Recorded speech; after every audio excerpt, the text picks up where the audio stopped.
Składamy FNAF 4 w jedną całość ciąg dalszy. Gra opowiada losy pewnego chłopca. Przedstawia jego traumę, cierpienie, śmierć. Na tym oczywiście nie koniec, bo to jest historia o duchu, który nie pamięta nic innego jak tylko ból, który został mu zadany. Uważam, że to jest podstawa oraz najważniejsze minimum, które trzeba wiedzieć o FNAF 4. Gra opowiada o wyjątkowym duchu, innym niż wszystkie do tej pory. O tym mówił poprzedni odcinek. Ale co dalej? Wiemy już, że cała gra kręci się wokół tego chłopca, co można powiedzieć więcej? Trzeba ustalić, co ten wyjątkowy duch robi w tej serii. Po co Scott go w ogóle stworzył, skoro FNAF opowiada o ofiarach seryjnego zabójcy, który atakuje pizzerię Freddy's? Jaki jest między tymi rzeczami związek? Odpowiedzi są dwie, ale żeby do nich dotrzeć, musimy mówić przeszłość i przyszłość by Victima. Dzisiaj cofniemy się w czasie, żeby spojrzeć głębiej na jego traumę i na wszystko, co do niej doprowadziło. Plush Trap pomoże nam zrozumieć obserwację.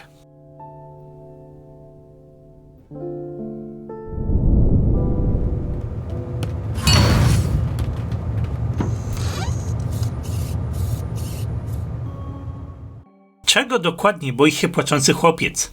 Na pierwszy rzut oka może się wydawać, że źródłem tej traumy są po prostu ataki starszego brata. Chłopiec nie ma ani chwili spokoju i nikt nie przychodzi mu na pomoc. Pluszak Fredbear wspiera go słowem, ale to niczego nie zmienia. Chłopiec raz za razem pada zapłakany na ziemię.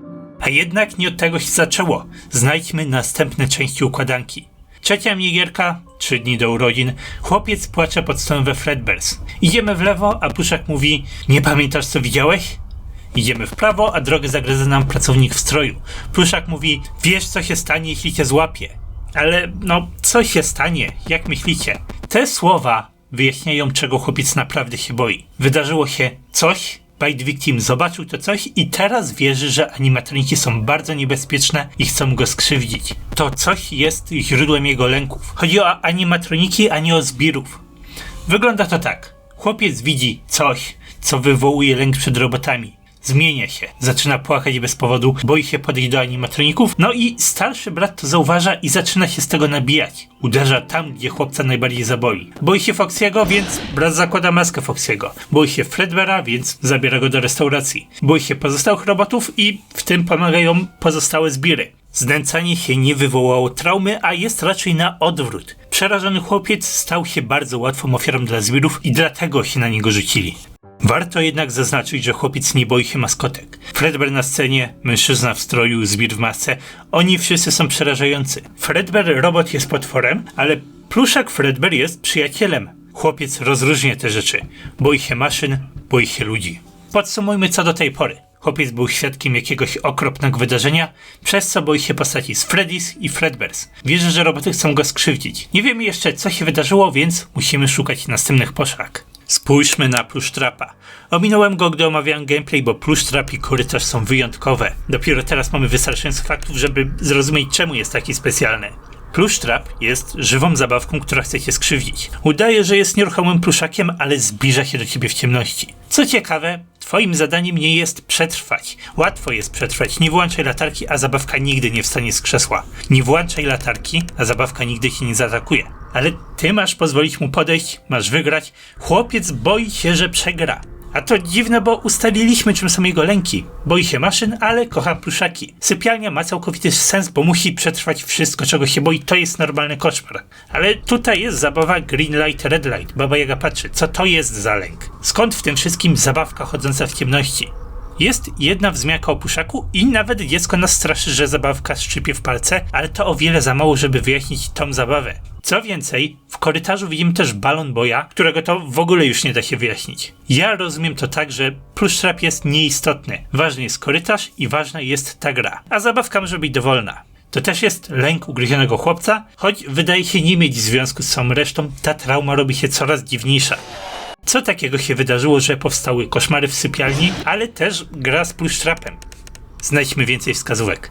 Bardzo ważny, ale niedoceniany easter egg FNAF 4 to purpurowy. We Fredbear's Family Diner znajduje się główny złoczyńca całej serii. Kiedy on jest w pobliżu, zawsze dzieje się coś złego. Zabija, niszczy, korumpuje. Co więc robi we FNAF 4? Wiele teorii traktuje to jako jakieś lekkie, nieistotne backstory, ale nie zgadzam się. Złoczyńca to złoczyńca, coś bardzo złego dzieje się w restauracji Fredbeara i powinniśmy oczekiwać, że jest on zamieszany w główny wątek gry, czyli traumę płaczącego chłopca. Ale jest coś jeszcze. 5. minigierka, dzień przed urodzinami. Co myślicie o tym, że chłopiec został tak zamknięty w pokoju dla personelu? Dzieci nie powinny mieć tutaj dostępu, a co dopiero zamykać tutaj kogoś. Nie sądzę, żeby Scott to pokazał od tak, bez konsekwencji fabularnych. Chłopcy są ściśle powiązani z restauracją, są rodziną kogoś, kto tutaj pracuje. A kandydat jest tylko jeden. Purpurowy jest powodem ogromnej traumy płaczącego chłopca, ale jest też jego ojcem. Co takiego się wydarzyło? Niektóre teorie zakładają, że chłopiec zobaczył zabójstwo albo śmierć swojej siostry. Nie podobają mi się te opcje chronologicznie, ale też objawowo. Chłopiec nie boi się Fantajmów, nie boi się też Spring Bonniego. Boi się wszystkich innych, tylko nie ich. Boi się plusztrapa, zabawki chodzącej w ciemności. Boi się tego, że przegra i nie ustawi pluszaka na X na czas. To jest bardzo dziwny lęk. Jak wyjaśnić coś takiego? Z kim grał? Z kim przegrał? Co go tak przeraziło? Najprostsza odpowiedź jest taka: plusztrap wydarzył się naprawdę i chłopiec był karany za każdą przegraną, zwłaszcza jeśli zbyt często korzystał z latarki. Niewinna zabawa stała się okropnym koszmarem i tak samo też działa sypialnia. Zabójca stworzył fikcyjne sytuacje, które zraziły chłopca do maszyn. Myśli, że roboty chcą go skrzywdzić, choć to nieprawda. Straumatyzował go jego własny ojciec. Następną zbrodnią głównego złoczyńcy serii jest rozwalenie psychiki swojego syna. I to jest dosyć szalona odpowiedź, ale Sister Location za nim świadczy, a jest też spójna z duchem całej serii. FNAF w końcu opowiada o duchach i o fioletowym mordercy, a tutaj mamy to samo. Specjalnego ducha, który niesie na sobie ogromne cierpienie, a także starego dobrego purpurowego, który jest wszystkiego winien. To było tutaj od samego początku, ale było słabo poprowadzone i nie dało się tego zrozumieć. Tajemnice okazały się zbyt tajemnicze. Musiały minąć lata i musiała wyjść masa innych wskazówek, żebyśmy do tego doszli. Ale nie myślcie, że to koniec, bo ostatni puzzle pokazuje, że los chłopca jest jeszcze okrutniejszy. To nie tak, że chłopiec cierpi tylko w nocy. Jego ojciec cały czas szuka nowych sposobów i nowych sytuacji, żeby go straszyć. Starszy syn bardzo mu to ułatwia, ale jest coś jeszcze. Jest pluszowy Fredbear. To nie jest zmyślony przyjaciel i to nie jest duch żadnej ofiary. Pluszak jest narzędziem złoczyńcy. Jeśli nie wierzycie, to sprawdźcie, gdzie jest ukryty w Sister Location. Spójrzcie na to. Wiemy, że lęki chłopca są irracjonalne, są sfabrykowane przez jego ojca. Tak naprawdę nic mu nie grozi, ale jest zastraszany i boi się maszyn. Pluszak twierdzi, że rozumie lęki chłopca i chce mu pomóc, ale teraz widzimy to kłamstwo, bo wiemy, że chłopcu nic nie grozi. Żaden robot nie chce go skrzywdzić. Dlaczego więc Pluszak utwierdza go w przekonaniu, że jest w niebezpieczeństwie? Zabawka jedynie stresuje chłopca jeszcze bardziej. Przyjrzyjcie mu się.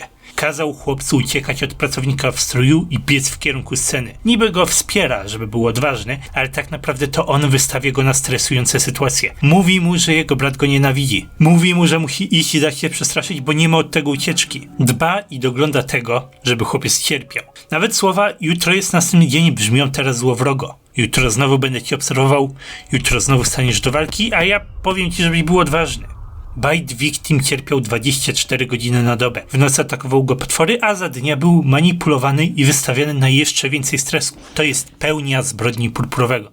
Może chciał, żeby jego syn pokonał te lęki. Może chciał go zniszczyć i zbudować na nowo. Może ciekawiło go, jaki człowiek powstanie, jeśli chłopiec nauczy się kontrolować swój strach.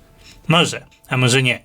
To jest odpowiedź na drugie pytanie, czym są koszmary? Czym jest trauma płaczącego chłopca? To jego ojciec, purpurowy, jest wszystkiego winien. Tworzy fałszywe sytuacje, żeby jego syn się ich bał. W nocy cierpi z rąk potworów, a za dnia cierpi z ręki brata, a także jego jedynego przyjaciela. Dopóki nie wydarzy się ugryzienie, złoczyńca miał idealną zabawkę w swoich rękach. O tym jest FNAF 4 i to jest powód traumy chłopca. FNAF 4 to historia o tym samym złoczyńcy co zawsze. O duchu i restauracji z animatronikami jak zawsze. Zostało nam już tylko jedno pytanie, co dalej? Co się stało z duchem chłopca po śmierci? Czekajcie na ten materiał. Ale skoro już tutaj jesteśmy, to chcę jeszcze trochę pomówić o Sister Location. Ta gra odnosi się do FNAF 4 i daje nam dużo więcej szczegółów i wyjaśnień. FNAF 4 nie miało silnej narracji i to spowodowało wiele problemów, co Scott chciał naprawić. Dodał do Sister Location rzeczy, żeby ugruntować historię FNAF 4. Łatwo je znaleźć. Mapa budynku, private room, pluszak Fredbear. Scott próbował naprostować nasze teorie. Ale zrobił coś więcej. Sister Location tworzy dużo nowych informacji, których wcześniej FNAF 4 nie miało na myśli. Czy to jest retcon? No, uważajcie jak chcecie, ale Scott tak nie uważa. Może się myli, nieważne. Ale oznacza to, że historia FNAF 4 się nie zmieniła. Dużo się zmieniło, ale nic się nie zmieniło. Nie tam, gdzie byłoby to ważne. Sister Location potwierdza, że zabójca, William Afton, jest właścicielem Fredbear's Family Diner. Sypialnia i korytarz z koszmaru to są prawdziwe pokoje pod restauracją. SL mówi na to obserwacja, a opowiadanie Deed to fobia mówi eksperyment strachu. William chce wiedzieć, jak ciągły strach wpłynie na ciało i psychikę małego dziecka i sprawdza to na własnym synu. Nie chodzi tutaj o nic paranormalnego, po prostu fascynuje go gnębienie słabszych. Ale gdyby wiedział, co się stanie z duszą jego syna, to sam wcisnąłby jego głowę prosto w paszczę robota. Taką osobą jest. Eksperyment wciąż opiera się o iluzje, kłamstwa. Chłopiec widzi maszyny wyłaniające się z mroku, ale dobrze ich nie widzi, więc dopowiada sobie szczegóły. Jego wyobraźnia tworzy potwory, ale nie ma tutaj nic niebezpiecznego. Są tylko nudne, bezbronne manekiny. We FNAF 4 chodzi wyłącznie o płaczącego chłopca i jego osobiste lęki.